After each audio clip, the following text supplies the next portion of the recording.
चलिए जानते हैं कि आखिर संजय रॉय एक्यूज जो आरजी का रेप केस के एक्यूज है उन्हें फांसी की सजा क्यों नहीं दी गई। और इसी पे बात करने के लिए आज हमारे साथ मौजूद है सुप्रीम कोर्ट के सीनियर एडवोकेट विवेक सूद। सर स्वागत है आपका। तो सर सबसे पहला सवाल तो मैं करूंगी, इतना गंदा क्राइम हुआ, एक डॉक्टर के साथ, ऑन ड्यूटी डॉक्टर के साथ रेप हुआ, उसके बाद भी कोलकाता कोर्ट ने डेथ सेंटेंस नहीं दी बल्कि सिर्फ लाइफ इम्प्रिजनमेंट देके छोड़ दिया और 17 लाख का कॉम्पनसेशन। क्या ये काफी था आपकी नजर में? क्या ये डेथ पेनल्टी नहीं देके गलती नहीं की गई है? डेफिनेटली मेरा व्यू ये है कि ऐसे केस में डेथ पेनल्टी देनी चाहिए थी, मगर it is not the end of the road. जो सेशंस कोर्ट का जो वर्डिक्ट है, आई एम श्योर वो चैलेंज होगा on the point of sentence, और हाई कोर्ट और सुप्रीम कोर्ट इस मुद्दे पे एक फैसला देगा। बट हैविंग सेड दैट, मेरी ओपिनियन ये है कि ये केस में डेथ पेनल्टी मिलनी चाहिए थी अक्यूज को, कन्विक्ट को, मगर डेथ पेनल्टी एक डिस्क्रिशनरी पनिशमेंट है and death penalty is to be given in the rarest of the rare cases.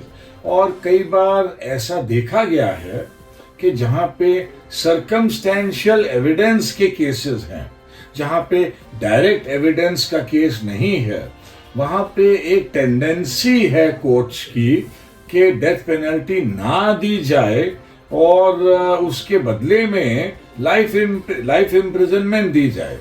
So may be that has weighed in the mind of the court, but nevertheless the case, in my opinion, with my experience of 33 years at the criminal side in the bar, I do feel कि इसमें death penalty देनी चाहिए थी। Sir rarest of the rarest case, supreme court ने कहा है कि rarest of the rarest case में डेथ पेनल्टी मिलती है।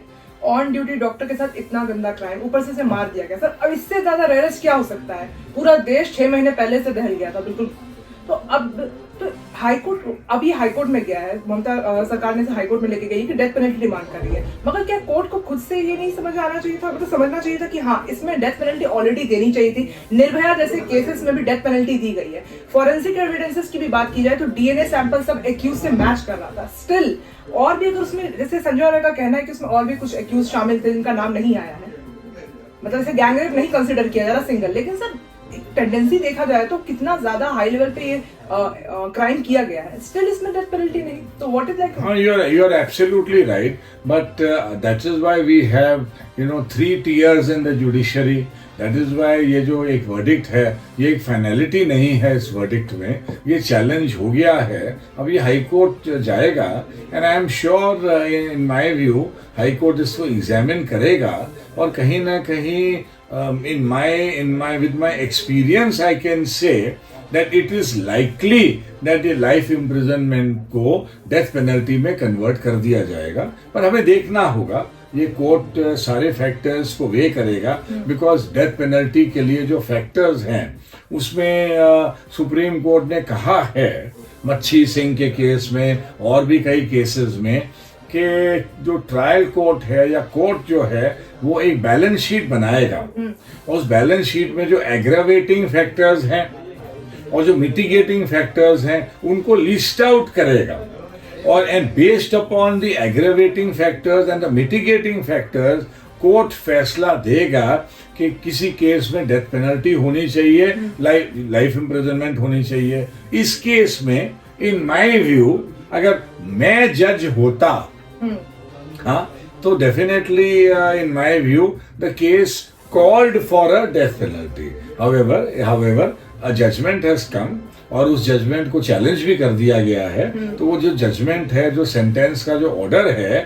वो एक it will be questioned, it will be argued by both the sides and I am sure हमें एक बहुत अच्छा फैसला हाई कोर्ट और सुप्रीम कोर्ट से मिलेगा इस केस में।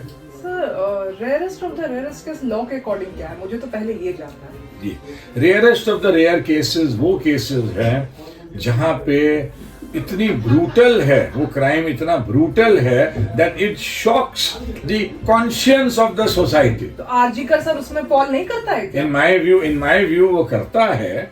अब फिर भी अब वर्डिक्ट एक आया है, that verdict is not final, that verdict has already been challenged, on merits, and finally the superior courts will decide it.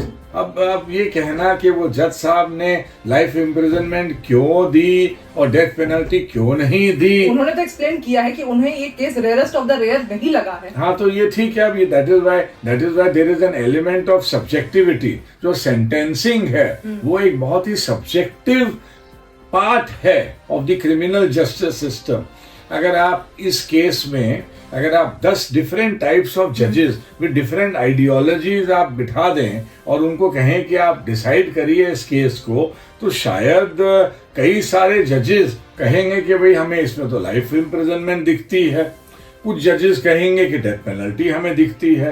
कहीं ना कहीं इसमें लीगल आइडियोलॉजी भी इन्वॉल्व है। देखिए, आपको पता होना चाहिए, आपको पता होगा that death penalty has been abolished in many parts of the world, not in India. In India we have the law कि जहाँ पे rarest of the rare case है वहाँ पे death penalty दी जानी चाहिए। पर जो abolition of death penalty है that has been a trend across the world. So different judges have different ideologies. अब इस कई जजेस की आइडियोलॉजी इस टाइप की है कि भाई लाइफ इम्प्रिजनमेंट ही हमें देनी चाहिए, हमें डेथ पेनल्टी नहीं देनी चाहिए, या उन जज साहब के हिसाब से उनको ये rarest of the rare case नहीं लगा। अब वो चैलेंज होगा, वो वर्डिक्ट चैलेंज होगा। There is no finality to the order of the sessions court and I am sure we will have a good verdict from the superior court, that is the high court and the supreme court. Is there any possibility कि अगर ये matter high court जाता है, supreme court जाता है, तो इसकी life imprisonment की सजा कम भी हो सकती है? नहीं। देखिए, जो मर्डर में there are only 2 types of sentences, life imprisonment और डेथ पेनल्टी। इसमें कोर्ट की कोई डिस्क्रिशन नहीं है, कोई थर्ड सेंटेंस नहीं है। 14 साल की सजा भी तो है सर? नहीं, 14 साल की सजा बिल्कुल भी नहीं है। मैं ये क्लैरिफाई करना चाहूंगा, life imprisonment is till the end of one's life. Death sentence हमें पता ही है, death sentence is where the person is hanged until death. तो ये एक मिसकंसीव्ड व्यू है सोसाइटी में कि life imprisonment is up to 14 years. No, life imprisonment is till the last breath that is taken by the convict. However, अलग-अलग states में sentence review guidelines हैं। उन गाइडलाइंस के हिसाब से कुछ गाइडलाइंस कहती हैं कि कुछ कैटेगरी ऑफ प्रिजनर्स को 14 years के बाद रिहा कर दिया जाए, कुछ कैटेगरी ऑफ प्रिजनर्स को 20 साल के बाद रिहा कर दिया जाए, और कुछ कैटेगरी ऑफ प्रिजनर्स को 25 years के बाद रिहा कर दिया जाए, और कुछ ऐसे प्रिजनर्स हैं जिनको till the end of their life रिहा नहीं किया जाए। But coming back to the main point, life imprisonment under the law is till the last breath that is taken by the convict in jail. Sir, आप इस case में appear कर रहे हैं?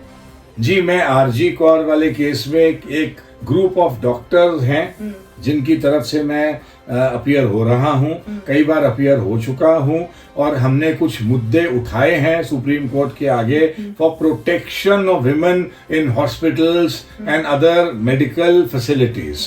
तो ये तो ऑनगोइंग मुद्दा है, ये ऑनगोइंग मैटर है। अब ये शायद लिस्ट होगा in the month of March, तो मैं अपीयर हो रहा हूँ डॉक्टर्स के साइड, डॉक्टर्स की तरफ। एज एन एडवोकेट, जो कॉम्पनसेशन दिया गया है कोर्ट के साइड से 17 लाख, जिसमें 7 लाख है कि ऑन ड्यूटी डॉक्टर को रेप करने का जी, और उसके बाद 10 लाख मर्डर का, टोटल 17 लाख का कॉम्पनसेशन बंगाल सरकार पे दिया गया। तो सर, क्या ऑन एक डॉक्टर का रेप करके उसे मारने के लिए बस 17 लाख काफी होंगे? देखिए क्रिमिनल लॉ में जो कॉम्पनसेशन दी जाती है, it is not equivalent to the compensation that is given in civil law. क्योंकि अक्सर कहा गया है, अक्सर देखा गया है विद एक्सपीरियंस दैट जो लोग क्राइम कमिट करते हैं या जो प्रिजनर्स हैं या कॉन्विक्ट्स हैं, देखा गया है कि ज्यादातर majority of them belong to the poverty stricken part of the society. They are poor people. So therefore जो criminal law में standards of compensation हैं, they are very different from those in civil law. तो उसके हिसाब से मेरे को लगता है कि जज साहब ने ये 17 lakhs दिया है. There is an element of subjectivity. Again I will say कि अगर आप 10 डिफरेंट जजेस को बिठा देंगे और उनके आगे ये केस को रख देंगे तो 10 के 10 जजेस जो हैं वो अलग अलग quantum of fine lay down करेंगे. तो ये सब्जेक्टिव एलिमेंट है. इस मुद्दे पर भी बहस होगी. ये मुद्दा, ये वाला पार्ट ऑफ द जजमेंट भी चैलेंज हुआ है. Ultimately the supreme court, the high court, they will decide upon this issue also. मगर अंडर क्रिमिनल लॉ जो स्टैंडर्ड्स ऑफ कॉम्पनसेशन है वो एक कंजर्वेटिव लेवल के रहे हैं सिंस टाइम इमेमोरियल. तो सर एक तरीके से एक होप ली जा सकती है कि हाँ, अगर ये मैटर हाई कोर्ट और सुप्रीम कोर्ट जाता है तो शायद संजय रॉय को फांसी भी हो सकती है. Definitely why not. After all that verdict has been challenged और कई ऐसे केसेस देखे गए हैं. देयर आर प्रेसिडेंट्स आल्सो जहां पे सेशंस कोर्ट ने लाइफ इम्प्रिजनमेंट दी और सुपीरियर कोर्ट्स ने उन लाइफ इम्प्रिजनमेंट को डेथ सेंटेंस में कन्वर्ट कर दिया. ऐसे कई प्रेसिडेंट्स हैं. तो लेकिन ये क्या कहते हैं, ह्यूमैनिटेरियन बेसिस पे भी ऐसा कभी होता है कि सुप्रीम कोर्ट जो हाई सेंटेंस होते हैं उससे कम भी कर देता है? नहीं, वहां पे मैं डिसएग्री करूंगा. There are only 2 types of sentence in murder cases, life imprisonment और death penalty. There is no third sentence. Thank you so much sir. Thank you very much. हमें फॉलो, शेयर व लाइक करना न भूलें और latest news updates के लिए notification जरूर ऑन कर लें.